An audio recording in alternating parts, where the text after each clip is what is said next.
টাহি মাছ বাজমু আজকেও কিন্তু টাহি মাছ বাজমু এর লাগে একটা টাহি মাছটি ধুয়ে কুটে লইছে এখন টাহি মাছগুলো একটু পাড়ায় শেষে লমু শিলপাড়ায় শেষে লইলে কিন্তু টাহি মাছ খাইতে একটু ভালো লাগে কারণ মশলাটা ভালো করে লাগে এর লাগে শেষে লইলে অনেক ভালো লাগে বাজলে শেষে বাজে এইরকম বাজলে কিন্তু খাইতে অনেক ভালো তাই এর লাগে আমি শেষে লইছি এই তো একটা একটা করে মাছগুলো শেষে লইলাম এখন মুই এক এক করে সব মশলা দিয়ে দিমু দিয়ে এইপর মাছগুলো বাজমু তা দেখেন মোর মাছ শেষ হয়েছে আর আমি পেস্ট কেটে দিয়ে দিছি কিন্তু আদা রসুন বাটা তা আদা আর রসুন বাটা দিয়ে দিলাম পরিমাণ মতো নুন এখন দিমু হলদির গুঁড়া মরিচের গুঁড়া তাই তো হলদির গুঁড়া মুই দিয়ে দিলাম এখন দিয়ে দিমু মরিচের গুঁড়া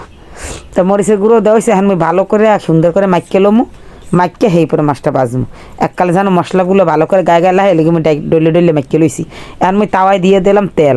সয়াবিন তেল দিয়ে দিছি তেলটা গরম হলে মুই এক এক করে এই মাছটা দিয়ে দিতে আসি তাই এখন মোর মাছ কিন্তু এক এক করে দেওয়া হয়ে যাইতেছে সেই পর মুই উল্টাই বাজে লমু এইরকম করে বাজলে কিন্তু মশলা মাইকে খাইতে কিন্তু একসাথে ভালো লাগে এইরকম কিন্তু মোক বরিশালে ভাজা তাই মুই এইরকমই আজ বাজতে আসি তখন সুন্দর করে তাওয়াই দিয়েছি এই ধান মোর মাছ ভাজা কিন্তু হয়েছে মাছ আঁকা সুন্দর করে বলো কইছে মাছটা মুই কিন্তু আবার একটু মাঝখানে উল্টাইয়াও দিছি এখন মুই দিয়ে দিব কিন্তু ধনিয়া পাতা এই তো মুই ধনিয়া পাতাগুলো কাটতে দিয়ে দিলাম এখন মোর মাছগুলো হয়ে গেছে দেখেন কেমন সুন্দর